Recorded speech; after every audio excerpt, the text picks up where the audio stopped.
Hey guys, it's Quana back again with another Handmaid's Tale recap and review. Hope you guys are doing awesome. I apologize for getting this a couple of days late, but it has been crazy. Just like this episode. So before we get started, I am going to recap and then tell you some of my thoughts. But also, I have been reading on Twitter, on Facebook, and there are a lot of questions that people have about the first 3 episodes, commonly confused questions, if you will. And I'm going to be addressing some of those within this video. So spoilers for episodes 1 through 4 of season 4 of The Handmaid's Tale, but in this video specifically, I'm going to be recapping and talking about episode 4 entitled Milk.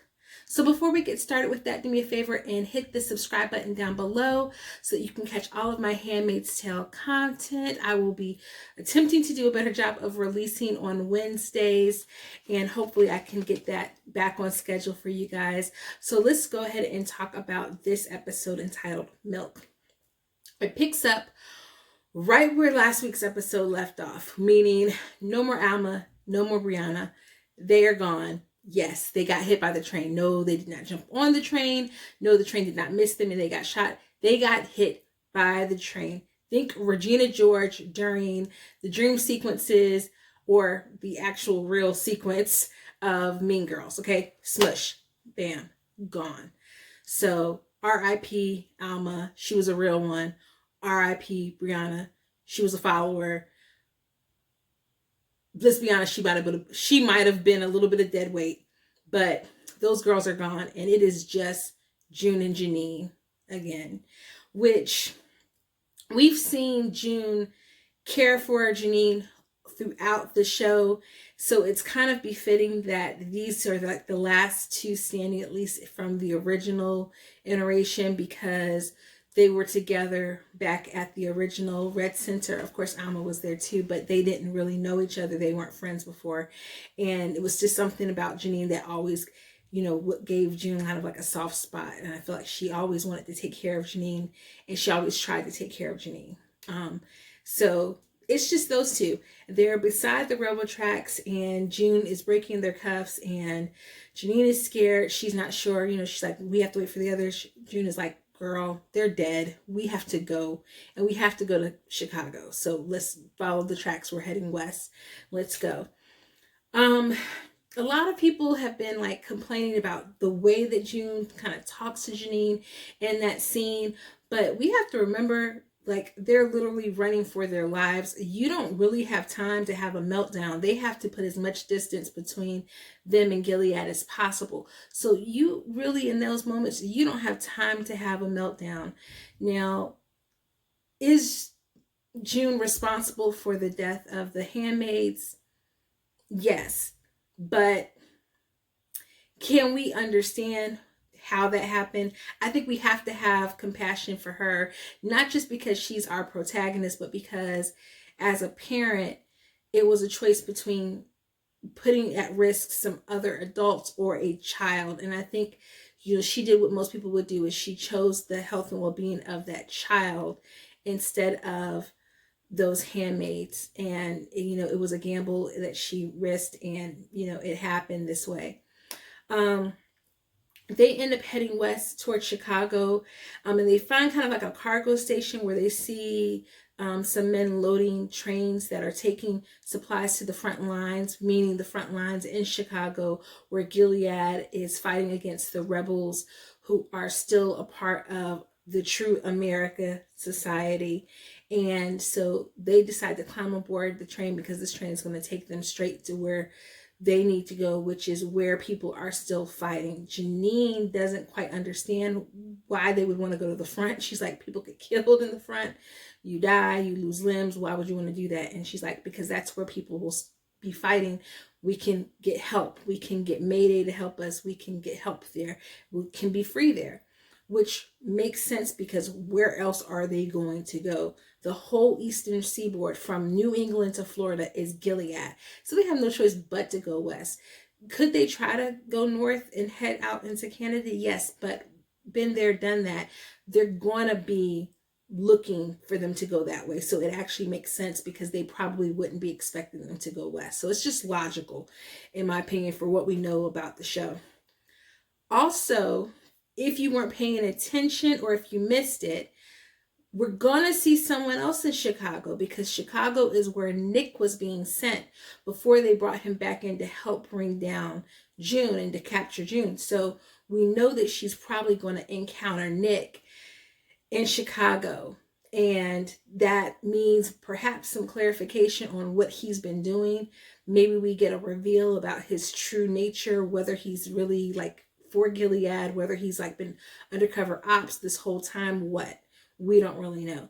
But I would say we should anticipate a reunion with Nick in Chicago at some point. If they jump into one of the cargo train cars and one of the liquid pods, and it's filled with milk. A lot of symbolism in milk, right? So you have basically this cow, this train car that it holds liquid, and it's filled with milk. Mother's milk. Mother's milk is nourishing.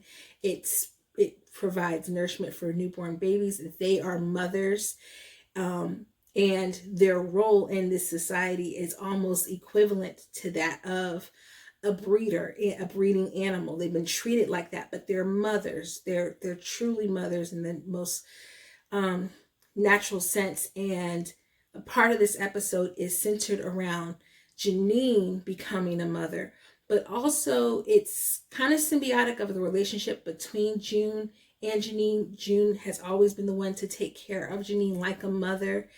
And so we get to kind of see a little bit of role reversal later on in the episode. Can I just say, Janine has 9 lives. Like, there's just no reason why Janine should still be alive at this point. This girl has jumped off of a bridge into frozen water. She's had her eye taken out. She was almost stoned. Like, she is just the cat that just keeps on living. So you have to, definitely know that even though Janine seems weak at times, she has God on her side. Like, she just does. I don't know if anybody else was thinking it though, but when they jump down into the milk, before they're actually before they find the valve to release the milk, like, I just kept thinking about like how the maternity pictures that people will take inside of a bathtub filled with milk, and it made me kind of think of that. But they're sloshing around and drowning. Eventually, June finds a drain and releases the valve on the container, and so the milk can pour out. I had to say to my husband, I was like, wouldn't somebody see the milk pouring out? Because, and he was like, well, obviously if the train is moving so fast, like they're inside the train, nobody's outside to see it draining out. But it was weird because I didn't know how far they had actually gotten from the station when they started to release it. It didn't seem like they had taken off. They were just barely taking off when they released it. And so I just kept waiting for like someone to like pull the train over and to stop them, and then to think it was like a natural stop, but it was actually Gilead. So that actually made me a little nervous this whole episode. That is all within like the first 6 minutes or so of the episode. And so we see we spend some time with June and Janine in this episode, but we also go into Canada.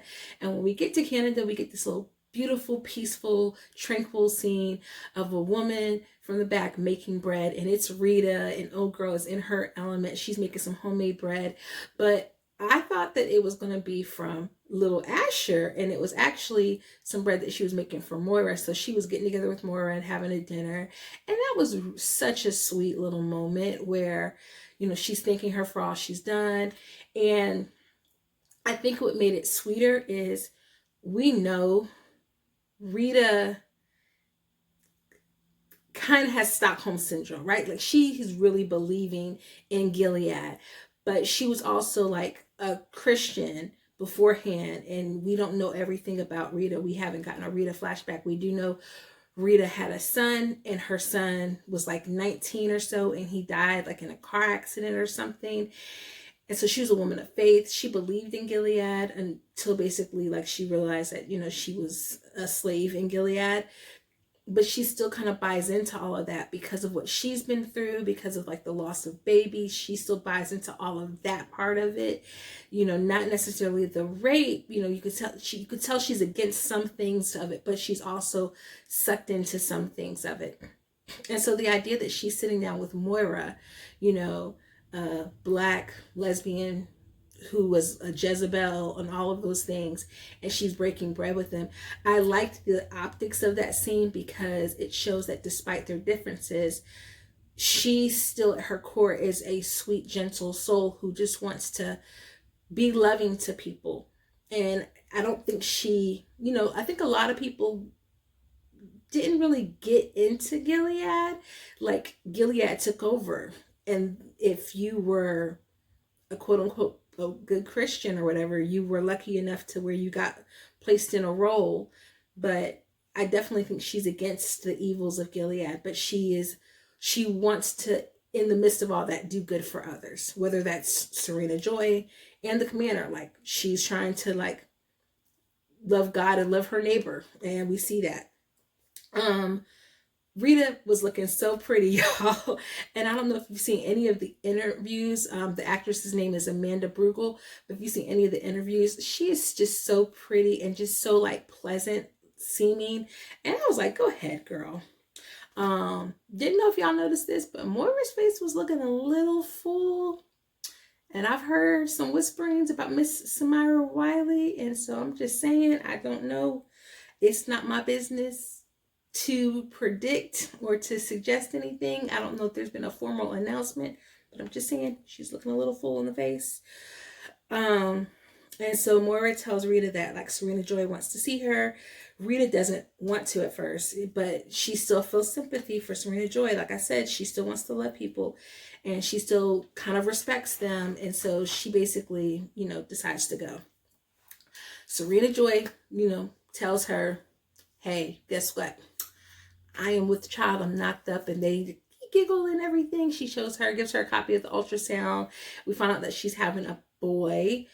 And she's basically trying to win Rita over. She's trying to make friends in high places. And I think Rita is aware that she's being manipulated, but she wants to believe that Serena Joy is capable of goodness. She wants to believe that she's sweet and that she's not being played, until she meets with Mr. Mark, who basically, tells her, well, she's been requested to speak on Serena Joy's behalf, and he gives her the tea like, yeah, she's basically trying to use you. You're just, a character witness for her.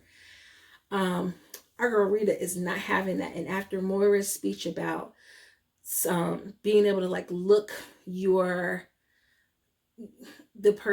abuser in the face and give them a piece of your mind, she decides to go visit Commander Fred Waterford and tell him, your wife is your issue, not me, not mine, and I don't want anything to do with either one of you, basically. And she tells him about the baby and gives him a copy of the ultrasound. So now we know how Fred finds out that Serena Joy is pregnant. Now, if you have watched the trailer, we've seen footage of them together with a very pregnant looking Serena Joy. So at some point they do become like celebrities in Gilead for, I guess, people who are wanting more children in the world. Gilead seems like a good prospect, clean air. Look at what happened. I guess his, seed got strong because the air was clean or whatever. And this is the beginning of all of that happening, which, can I just say, can I just pause real quick and just say, I really, really, really, really cannot stand either one of them. And Serena Joy specifically, because she definitely wants to play the victim when she definitely helped construct from the ground up, like from her thought processes, Gilead was born. you don't get to help build. And that's the same thing for Commander Lawrence. As much as we like Commander Lawrence, like, you don't get to really help build this system of oppression and think you're going to get off and escape unscathed. No, if the system has to come down, you are going to have to come down too. And you don't get a reprieve. You don't really get to grow and change from that, because you helped put that in place. Every single woman who died in Gilead, who was raped in Gilead, that's partly Serena Joy's fault. And, you know, we have the debates about June and all of the damage that she has done trying to save her children, trying to escape, trying to help others escape. But at least her process or her desire was always to help other people get out. It wasn't, you know, to harm anyone else. Now, has she hurt people intentionally? Yes. Yes. You know, yes, of Glenn. Of Matthew. Of Matthew, I think. I can't keep all the names right, but y'all remember. She definitely hurt old girl until the point where she snapped. But that really wasn't intentional. But like Serena Joy, I'm sorry, you constructed Gilead. So no, you don't get to, you know, just walk away from all of that. So June and Janine back in the container, and they're basically having it out. Like, Janine is finally confronting June, saying, we did everything you said, we hid, how did they find us? And so June basically confesses and says, I turned you over. Yes, I did, because they had Hannah. And so she basically tells her what happened. Janine confronts June about the fact that June thinks that she's weak and that she needs her, and that she can't just tell her the truth and be upfront with her about things, that she needs her to survive and that she's so weak. And so then this introduces flashbacks about Janine's past, which the only flashbacks we've ever gotten about Janine were back when she was in the Red Center. But I completely forgot that Janine's first kid, Caleb, was taken in Gilead, and he eventually ends up getting killed in like a motor vehicle accident or something like that. And so June lies to her and doesn't tell her the truth about what happened to him because she feels like it would break her. So we actually see the moment when Janine realizes that she's pregnant with Caleb. And so she goes to what she thinks is an abortion clinic, but it's actually like an undercover religious pro-pregnancy center or whatever, where they're basically talking women out of having abortions. And they actually don't do abortions there. They just talk women out of having abortions. So basically they convince Janine to have, you know, go through with her pregnancy, and that brings her with Caleb.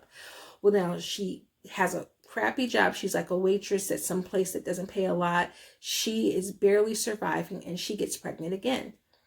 Now she goes to an actual abortion clinic, and the doctor there is sweet to her and kind, tells her about the procedure, tells her that it's okay to make whatever decision she wants to make, and then gives her the abortion pill and just tells her how the process will be. And so we kind of find out about how she had Caleb, and it was really a look at just the way in which those systems are even set up now. Like, those things are real and happening now, because this was all pre-Gilead. And so what this really exemplifies is how strong Janine is, because she was strong enough to go through with the first pregnancy. She was strong enough to make the decision for herself to not go through the second one. And she is stronger than everyone gives her credit for, even herself. Which, ironically enough, Aunt Lydia has said several times that she was stronger than June even thought. And so I think I would not be surprised if, one, Janine is the person who makes it out of Gilead, and if Janine is the one who makes it out of Gilead with Hannah. Just my prediction. I could be completely wrong a year from now when we get to the series finale, but I would not be surprised if that happened. So they eventually, the train stops, they crawl out and they see that the train has actually been like attacked by rebels, and there are rebels that are there looting the train, and they see June and Janine emerge, and they're about to, like take them down, and they realize, wow, these are two handmaids, like look at them, they're red. And so one of the ladies who's there, I think her name was Teresa, makes some, comment about their owners looking for them.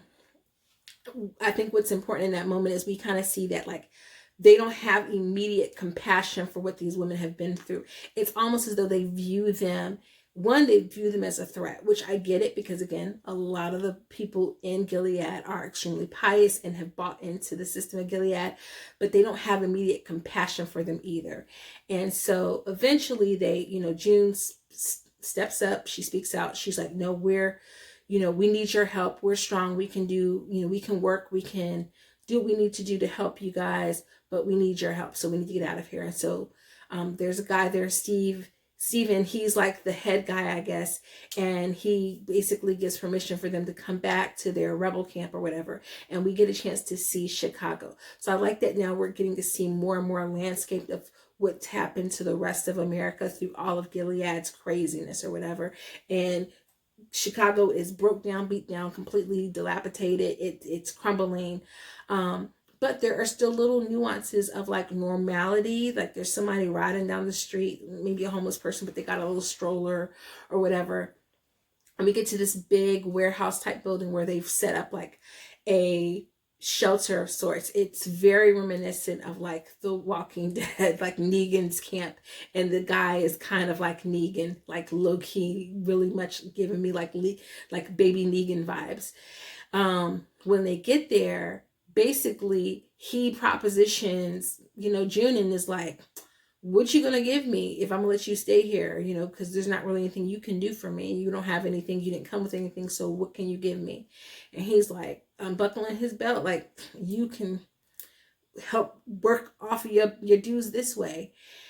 And it's just so disheartening, because it's like they escape one form of manipulation, abuse, and assault, and even though it's a proposition, it's still completely inappropriate. Like that their only currency is their body. And June breaks down and is not able. She's like, no. And so she goes back and she tells Janine, hey, we have to leave. We can't stay. She's obviously shell-shocked, but Janine's like, okay, well, go ahead and get dressed. We got some clothes. Let's change our clothes and get warm. When Janine comes back, she comes back with some bread and is like, I handled business. We can stay now. It's okay.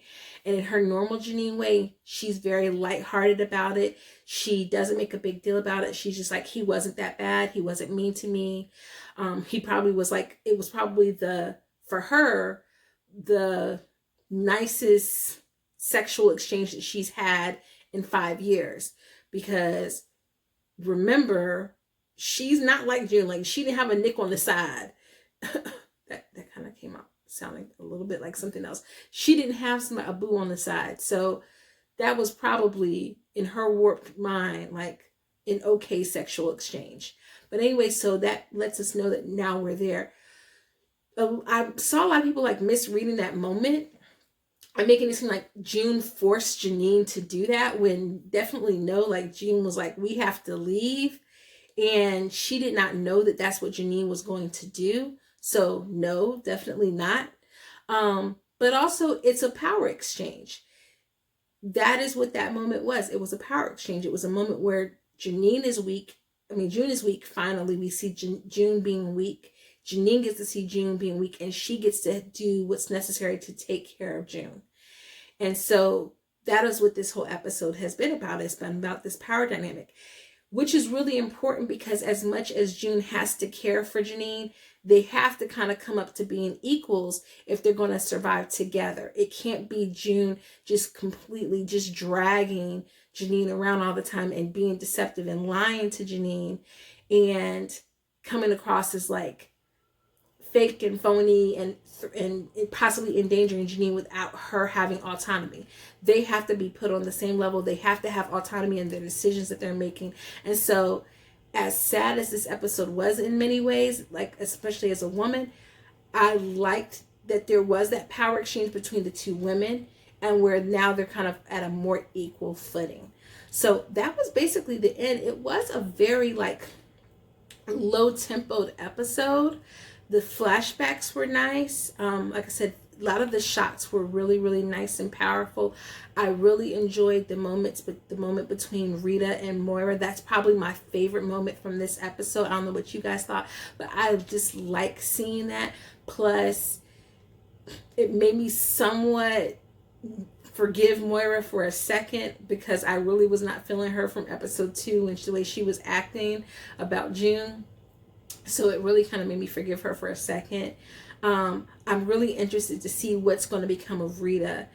And I hope that she doesn't slide back into forgiving the Waterfords and being helpful towards them. I hope that really was a I'm done with you. One moment that I really liked in that episode was at the end. At first we see her making the bread, doing everything the way that she would have done it in Gilead. At the end we see her and she's about to eat some sushi. She had her little spicy tuna roll or whatever, and that's kind of like her embracing her new life back, now in Canada. And so I really like that. I do think maybe she'll become like a guardian, or maybe adopt some of the children who don't have families, which would be a really good thing for her, especially now that we know that her sister and her nephew are missing in action and no one knows where they are. So that'd be a really great thing to see. But I just hope she doesn't go back to the Waterfords. And I think, now we're going to get a chance to see June and Janine perhaps working with the resistance, being on the front line. Guys, we're on episode 4 and there are only 10 episodes in the season. So there's only 6 episodes left. So it's really intriguing where we're going to go with only these 6 episodes left. I mean, I'm just like lots of details, lots of things to come. But that is it in a nutshell. Couple of questions, couple of things to clear up. Nicole is Nick's baby, in case you were wondering. Yes, she is. They have said it multiple times in interviews. That is canon. That is not going anywhere. It is not Fred's baby. Serena Joy is pregnant with Fred's baby. She's not had an affair. She didn't sleep with Nick. The baby is Fred's. It just is. It just is. Nicole is not Luke's baby. Luke was in a whole nother country when she was conceived. I don't know what show people were watching, but that's not what happened. And last but not least, June did not force Janine to exchange her goody stuff in order for them to stay in Chicago. She didn't know Janine was going to do that, but it was Janine sacrificing herself and putting herself in danger for being able to save June. It was a exchange of power. That's what happened. June needs to face the repercussions of a lot of her actions, but that was not her decision, and that was not the result of her action. That was completely the result of Janine taking control in that situation away from June. So those are my thoughts about tonight's or this week's episode 4 of The Handmaid's Tale, Milk. Like I said, it was a slow tempo, but a lot of little nuances. But I think next week we're probably going to pick it up a bunch. Also, we just had a lot of people die, so I wasn't really expecting anything too crazy with this episode. But yeah, I really want to know what you guys think down in the comments below. And let me just say this, sometimes I will mess up names, but I remember almost everything that happens. So if you have a question, feel free to ask down in the comments below. I will gladly address it in the next video. And until next week, guys, take care and praise be. Toodles.